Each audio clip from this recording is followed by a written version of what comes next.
Dernièrement, de nouvelles personnes sont arrivées dans nos communautés.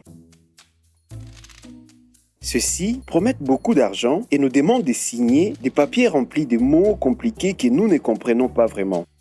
Ces derniers insistent sur le fait que leurs intentions n'est pas d'acheter nos terres, mais quelque chose qui se trouve dans les arbres que nous ne pouvons pas voir et qui s'appelle carbone. Mais avant de signer des papiers, nous voulons comprendre ce que c'est le carbone et pourquoi c'est important. Nous qui vivons dans la forêt avons remarqué beaucoup de changements ces dernières années. Il fait de plus en plus chaud, parfois il ne pleut pas assez, parfois il pleut trop, et nous ne pouvons plus prédire ce qu'il va se passer. Chaque peuple autochtone a sa propre explication de ces changements. Les scientifiques qui les étudient disent qu'ils surviennent essentiellement à cause du carbone. Le carbone est un élément invisible, mais qui existe partout. Dans l'air, dans les arbres, dans les sols, dans les animaux et même à l'intérieur de notre corps. Les carburants tels que le diesel ou l'essence que nous utilisons pour les machines et les véhicules et les voitures contiennent beaucoup de carbone. Lorsque ces combustibles sont brûlés, ils libèrent tous ces carbones dans le ciel.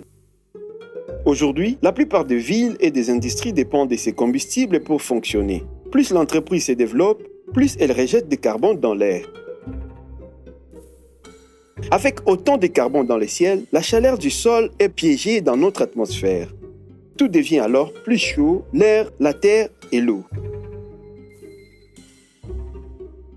Les scientifiques avertissent depuis longtemps que les changements climatiques peuvent provoquer des phénomènes météorologiques extrêmes et dangereux et qu'il rendra la vie très difficile.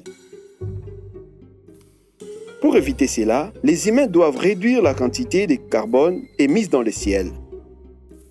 Les carbones stockent beaucoup de carbone en eux et lorsqu'ils sont abattus ou brûlés, tout ce carbone va dans le ciel. Mais lorsque la forêt est protégée, les carbones restent stockés dans les arbres. En inspirant, les arbres capturent le carbone de l'air. En expirant, ils libèrent de l'eau qui produit des précipitations et abaisse les températures environnantes. Vous avez certainement remarqué que l'air est toujours plus frais dans les forêts. Nous qui vivons dans les forêts savons à quel point les arbres sont importants. Ils nous abritent, nous fournissent de la nourriture et des médicaments. Certains nous aident à trouver de l'eau lorsque nous avons soif. D'autres font partie de nos pratiques spirituelles. Mais beaucoup d'autres ne voient dans les forêts qu'une source d'argent. Ceux-ci détruisent tout pour extraire du bois, de l'or et des minéraux pour élever du bétail ou planter du soja. À la fin du siècle dernier, la plupart des pays du monde ont convenu des besoins d'unir leurs forces pour protéger l'environnement. Plus de 20 ans après, en 2015, ces derniers se sont retrouvés pour discuter du problème des changements climatiques. Ce débat a produit une idée intéressante. Beaucoup de gens détruisent les forêts pour gagner de l'argent. Et si les gens pouvaient gagner de l'argent en laissant les forêts sur pied, les partis se sont donc mis d'accord pour créer un marché de carbone. Un marché de carbone dans lequel les entreprises et les gouvernements peuvent gagner de l'argent en promettant de protéger les forêts. Mais nous protégeons des forêts depuis longtemps, souvent au péril de notre vie.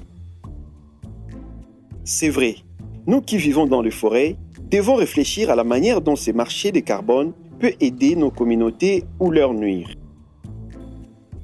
Depuis des milliers d'années, nous protégeons la forêt, non pas pour gagner de l'argent, mais parce qu'elle est notre source de vie. Ainsi, pour participer à ces marchés du carbone, nous voulons être sûrs que nos communautés ne seront pas flouées ou lésées et que notre mode de vie dans la forêt sera respecté. Dans la prochaine vidéo, nous expliquerons ce que les communautés peuvent faire pour protéger leurs droits.